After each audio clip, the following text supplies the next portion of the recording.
Hello everyone, and welcome back to the channel. Today, we're embarking on a fascinating journey back in time to explore a pivotal moment in history, the split of the Roman Empire.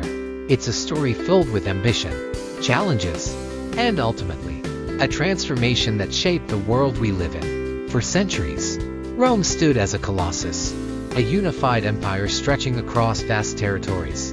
But as with any great power, internal pressures and external threats began to mount. Imagine the sheer scale of governing such an immense domain. From the bustling markets of Rome to the distant frontiers, it was a monumental task. And over time, it became clear that a single administrative center was struggling to cope. One of the earliest and most significant steps towards division wasn't a sudden break, but a gradual recognition of the empire's unwieldy size. Emperor Diocletian, in the late 3rd century CE, introduced the Tetrarchy. This wasn't about creating two separate empires, but rather a system of shared rule. He divided the empire into 4 administrative regions, each governed by an Augustus Senior Emperor and a Caesar Junior Emperor.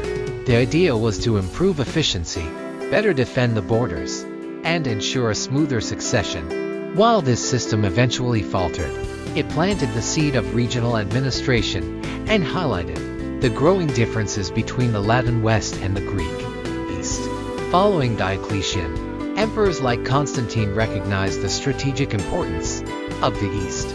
He famously moved the capital to Byzantium, renaming it Constantinople.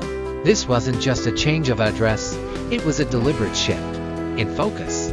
Constantinople, with its strategic location on the Bosporus Strait, was a natural hub for trade and defense, particularly against the growing threats from the east. This move, while initially intended to strengthen the empire,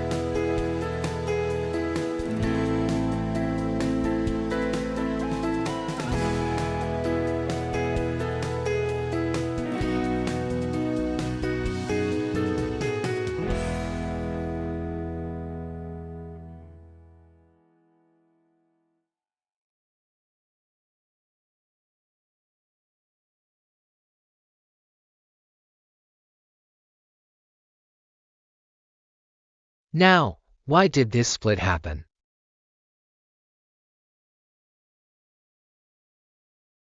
The East was generally wealthier and more urbanized. It had established trade routes and a more robust tax base.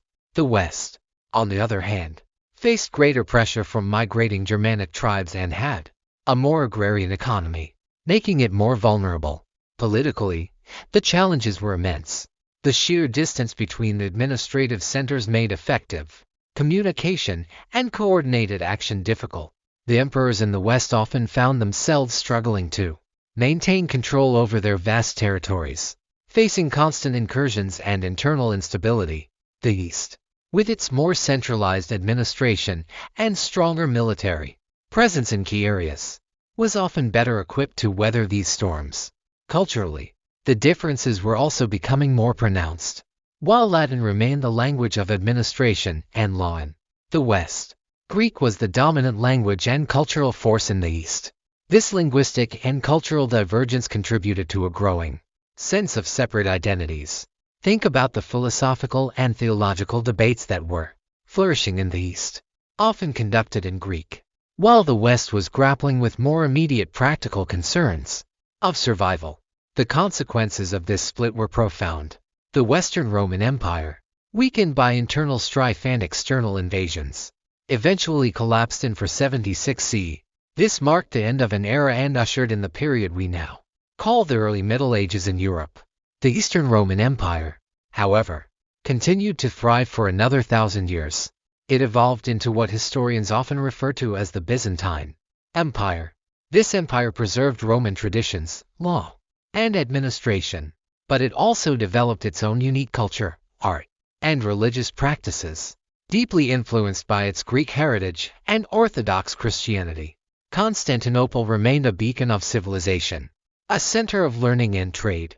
For centuries, it's fascinating to consider how this division, born out of necessity and circumstance, ultimately led to 2 distinct historical trajectories.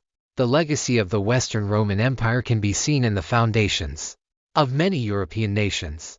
Their legal systems, and their languages. The Byzantine Empire, on the other hand, played a crucial role in preserving classical knowledge, influencing the development of Eastern Europe and Russia, and acting as a bulwark against invasions from the East for centuries. Understanding this split isn't just about memorizing dates and names. It's about appreciating the complex interplay of forces that shape empires and civilizations. It's a reminder that even the most powerful entities are subject to change, and that division can sometimes lead to new beginnings and the flourishing of distinct cultures. Thank you so much for joining me on this historical exploration. I hope you found it as captivating as I do.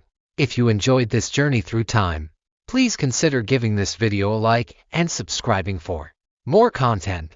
We'll be diving into more fascinating historical topics soon.